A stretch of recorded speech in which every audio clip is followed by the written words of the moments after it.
Joining us now, Minority Leader, House of Delegates, Virginia, David Toscano, the Paisano. Mr. Minority Leader, great to have you with us. Great to be back, John. How are you doing? Maybe the bed of roses that we understand is all. We thought, the House of Delegates went so smooth, got out a day early, kumbaya, everybody's happy, go have a drink at the mansion. But now we find out that, not so fast, not so much. You were saying that there was a lot of frustration. I want to start with one thing I agree with you on, which is the ethics bill, which I thought was basically a toothless tiger, got dumped on everybody in the final minute, didn't have a chance to review it, no amendments. What was the deal with that? Well, I tell you, it's very difficult to legislate ethical behavior, but we're trying to develop some pretty fine lines that make it a little easier.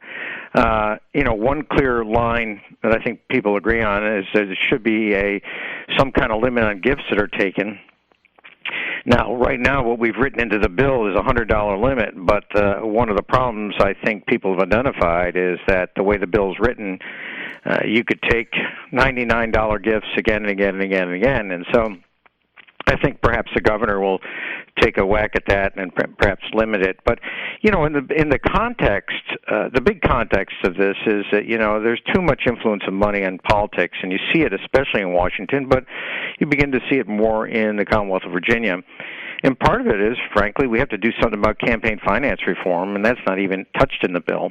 Beyond that, there's no teeth in the bill in terms of sanctions for people who violate the rules.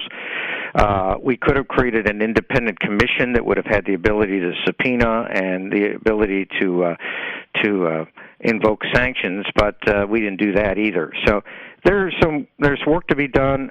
I think the bill is better than what we had a year before, but let's not go crazy in celebrating it. Okay, well, the good news is, as you said in your kind of end of session statement, your relationship with Speaker of the House Bill Howell and Kirk Cox and the other leadership is a lot better than it is than they have in Washington, right? I mean, you guys actually have a dialogue. You can sit down. You can meet with each other. Oh my God, yes. And not in a million years would I ever think about the Republicans in the House or the Senate, sending a letter representing the supposed views of the American public on foreign policy to Iran. We get some things right in Virginia. We get a lot of things right in Virginia, and one of the things is, we respect each other and we respect the institution. I mean, if you look at what's going on in Washington now, that letter is just the most recent incident, but there's no respect. I mean, people respect the governor even if they don't agree with him. It seems these days that in Washington, there's no respect for the office of the presidency, and that's a tragedy. Well, I agree with you. I thought the letter written by the 47 senators should have been sent to President Obama, or maybe to Secretary John Kerry and President Obama, but certainly not to the leaders of Iran. It made no sense. And to me, right now, the Republicans in the U.S. Senate, Mr. Minority Leader, are like the gang that couldn't shoot straight. Because they had all the offense on Iran. Many people like me are suspect of the deal. We think it's a bad deal. But they had all the offense, and now they're playing defense. They just can't seem to get anything right. Now I want to go back to some of the other things that you guys were saying. You thought that a lot of things you tried to get in the budget never saw the light of day. Can you kind of outline what some of those were? Sure. Well, the Republican frame on this budget is, it's structurally sound, it's balanced budget, et cetera, et cetera, et cetera. But I think if you're going to run government like a business, and a lot of us believe that we got to get the most efficient government we can, you don't leave money on the table. Mm-hmm. And this budget leaves a lot of money on the table that could have been used for very useful purposes in the Commonwealth, whether it's investing in K through 12 or higher ed. You just take, for example, Medicaid.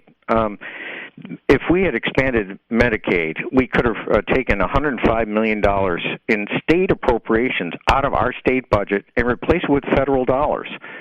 That is a big chunk of money, and it could have been used for things that people consider important.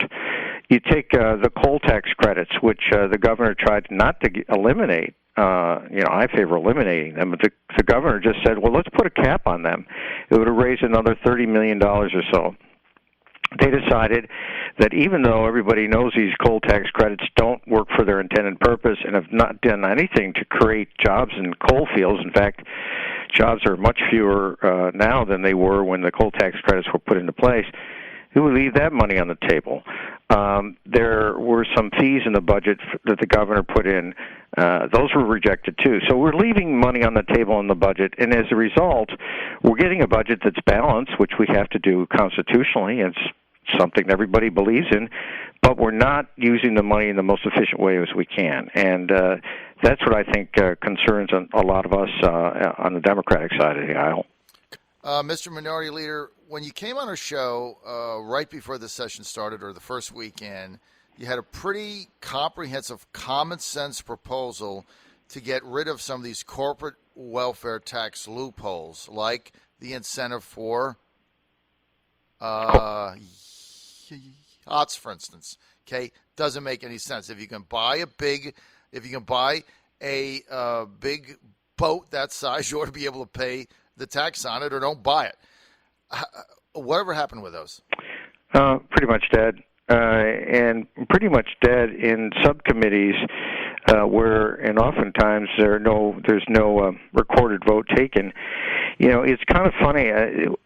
Since I got down there in 2006, these subcommittees are now starting to run the place, and a subcommittee is only a group of maybe 5 to 7 people.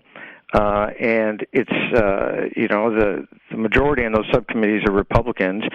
And so a lot of these bills go to subcommittees, and basically 3 or 4 people are making decisions on a lot of these bills. And, so we're 100 delegates that are elected to represent the Commonwealth. And very rarely do we see something that has some major consequence hit the floor. The tax credits are one example of it, but a number of these gun safety bills, they never get out of subcommittee. The minimum wage bill never got out of subcommittee.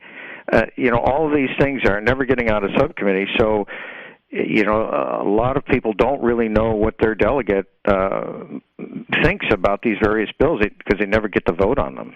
So, without going into the sausage making process, I think that what you're saying definitely deserves a little bit of airing out. So when you say they get just crushed in a subcommittee that's not elected, it's just 3 or 4 people there, just give, if you can, Mr. Minority Leader, a quick example of that.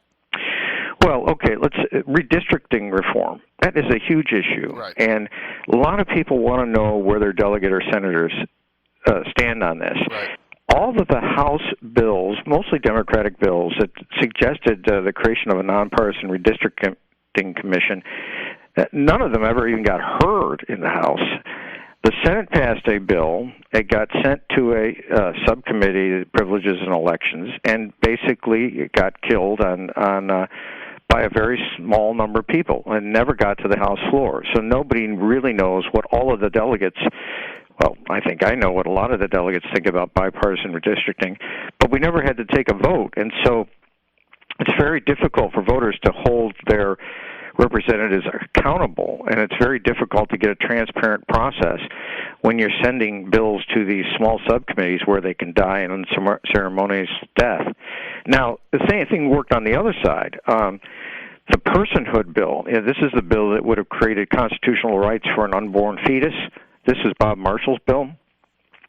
A couple of years ago, it passed out of the House of Delegates and was killed in the Senate. This year, because the Republicans really didn't want to draw attention to a social wedge issue like this, they wanted, if their leadership, particularly Speaker Howell, wanted to kill that bill. And so he sent it to a subcommittee of the Courts Committee that was packed with people who would kill that bill. That bill never got on a subcommittee this year, even though last year, or the year before, it got 60-some votes on the House floor. And the reason for that is that the Republicans had a game plan, and they wanted to make sure that there were no socially divisive issues that ever got to the House floor where they would get a lot of publicity, and a lot of Republicans would have had to vote for them. Okay, Mr. Minority Leader, I just got a text here from Curtis in Hampton who says, nonpartisan commission, laugh out loud, they would be politically appointed anyway. So how does that work? That's back to the what you were saying about the redistricting. So sure, yeah, you don't want the foxes guarding the hen house, shall we say? Right. And I think there were different bills out there. Some bills had some political appointees, other bills did not. And I think, really to minimize the ability to play with the lines, you really have to have very few political appointees, if any, on that nonpartisan commission. That being said, I'd rather have a commission than the way we do it now, where again, a small number of folks from the majority party sit in a room with a computer and say, well, where can we draw this line to make it easier for this incumbent to be reelected, and where can we draw this line to make sure that we can put two Democrats in the same district, or create some mischief for people that we would rather not have in the General Assembly. Or the easiest thing to do is we could put Senator Reeves in charge of the whole thing and just call it a well, day. There's another example. There's an effort to engineer a district in an election year for his own benefit. I think that bill will be vetoed by the governor, is my guess. That's the worst example. That is the worst example. It's got to get vetoed. I have a lot of respect for Senator Price Reeves. I think he's a good guy. He's really smart. But when you put a bill in to redistrict your own district and take Democrats out and put Republicans in, that's pretty. You got to admit, David, that's pretty blatant. Well, Bryce, I know Bryce because he bumps up to my district and I like him, but that's a lot of chutzpah, I think. It's a lot of chutzpah, man. And then to just send it to the governor. It's like where the governor is probably going to put, $250,000 in his opposition. But right now we're with David Toscano, Minority Leader, House of Delegates of Virginia. Mr. Minority Leader, you're down 67-33 in the House, but you had a big win in January. Kathleen Murphy beating the favorite there, Craig Pariseau, the Republican. We predicted that. He's running against her a second time. Murphy's going to win by 7. That is not even going to be close. How do you think it'll end up? Well, it's always difficult to predict at this point, but of course, anybody who wants to see what I'm saying and writing about this, they go to my website and they can read about the Love Fest too. But right now we've got some pretty good candidates on the field, and we've got a number of districts where we believe we can compete. Now, the problem we've got going is that we've got this redistricting that has made it difficult for us to compete in some of these districts. Remember, statewide, Democrats have won the last, I don't know how many statewide elections, 4 or 5. But, the House of Delegates is 67% Republican, and the only way you can explain that is by redistricting. But anyway, we have put good candidates on the field, and, we got a secret plan that we're not going to reveal here today, but it involves targeting certain districts, which the Republicans know about, where either Kaine won, Herring won, McAuliffe won, even Obama winning.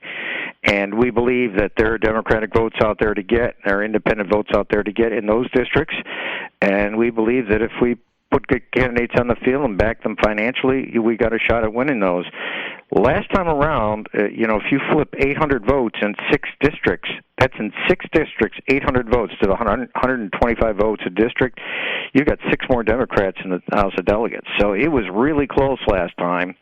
And, so we think we can take advantage of that for this time, pick up a few seats and get us in better shape for the next runner. I think you're going to go plus 2, 65, 35. That's my prediction right now. We're out of time. We want to thank David Toscano for being with us. It's always a pleasure to have you on, sir. Say hi to your wife. Thank you. Great. Take care. Bye.